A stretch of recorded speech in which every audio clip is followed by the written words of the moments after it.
Vivier, como todos, você também tem até 10 minutos para se pronunciar, tem 10 minutos e está com a palavra é sua.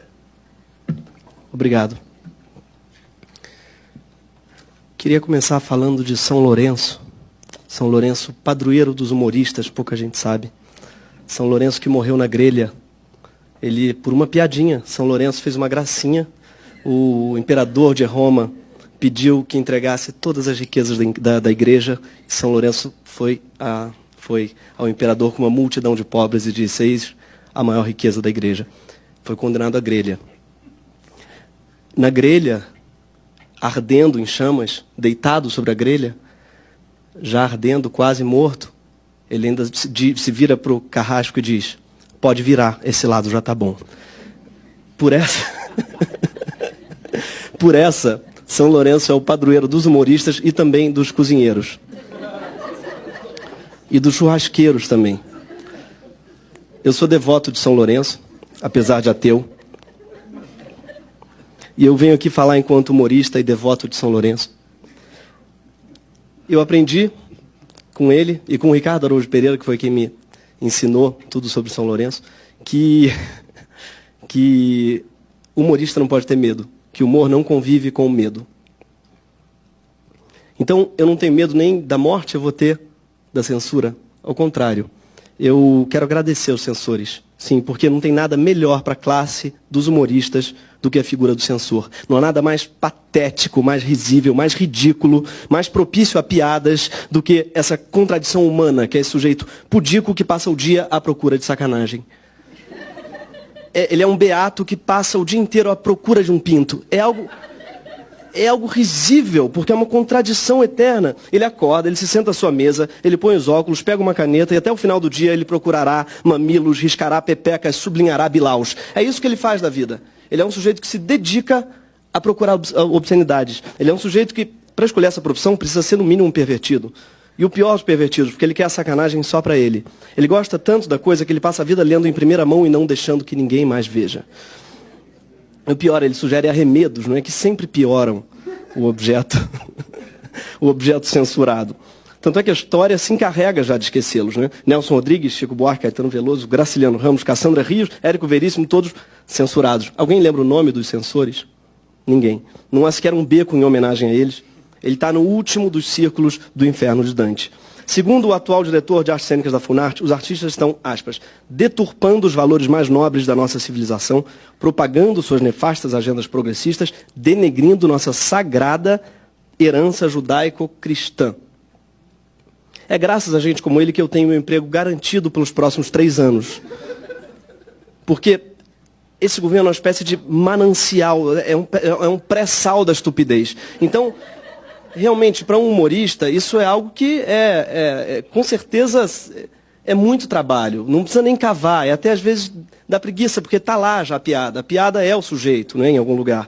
Então, nesse processo de damarização do Brasil, eu sou daqueles que, né, alguns choram, outros vendem lenço. Eu estou vendendo lenço. Mas o mesmo não pode ser dito dos artistas que não vivem do ridículo alheio. E são muitos. Esses sim correm sério risco. Porque toda arte que presta na história foi considerada nefasta. Gregório de Matos, pornógrafo. Graciliano Ramos, comunista. Jorge Amado, pornógrafo e comunista.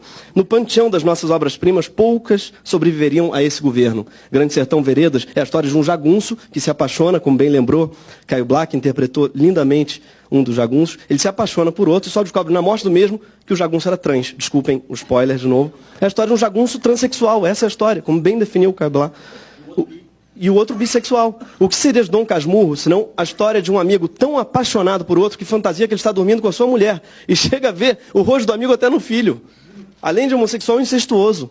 Então você diz assim, claro, dizem que Bentinho, na verdade Capitu traiu Bentinho. Não, Bentinho foi que traiu Capitu apaixonando-se por Escobar.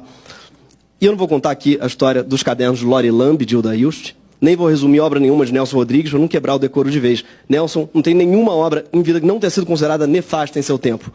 Se dizia, inclusive, um reacionário, mas esse governo apóstolo deve achar que é comunista. Né? A função da TV pública é garantir o direito do artista de produzir e do povo de assistir a cultura em todas as suas manifestações, que vão muito além da sagrada tradição judaico-cristã. O governo quer se comportar como uma produtora de conteúdo gospel, mas para isso já existe a Record. O governo quer submeter a produção cultural ao senso estético e moral de um sujeito machista, racista e senil, mas para isso já existe o SBT. Um edital de cultura e uma TV pública existem para garantir que em algum lugar nesse país a arte será produzida com total liberdade, sem critérios comerciais ou morais, mas puramente artísticos. A ideia de que existe uma arte nobre e uma arte nefasta é, por si só, nefasta, mas não é nova. Os nazistas usavam o termo arte degenerada para falar da arte moderna. E quando começaram a queimar livros, Freud teria dito, é um progresso. Antigamente queimavam o autor. Mas a história ensina que onde se queimam livros sempre terminam queimando pessoas. Mas não vamos fazer como São Lourenço e dizer, esse lado está bom, podem virar. Nós viemos aqui apelar para o Supremo, que, como o nome diz, está acima disso tudo. E entrando aqui na porta, eu li ali as missões do Supremo, muito bonitas, escritas lá pelo decano, pelo Celso de Mello, pelo ministro. E eu queria ler aqui, porque está ali, está na porta, para todo mundo ver. E é, as missões, entre as funções, está repelir condutas governamentais abusivas, neutralizar qualquer ensaio de opressão estatal, fazer cumprir os pactos internacionais que protegem os grupos vulneráveis expostos a injustas perseguições e práticas discriminatórias. Se isso não é uma injusta perseguição e uma prática discriminatória, eu não sei o que é. Então, por favor, peço que zelem para que a gente não tenha o mesmo fim de São Lourenço. Muito obrigado. Obrigada a você.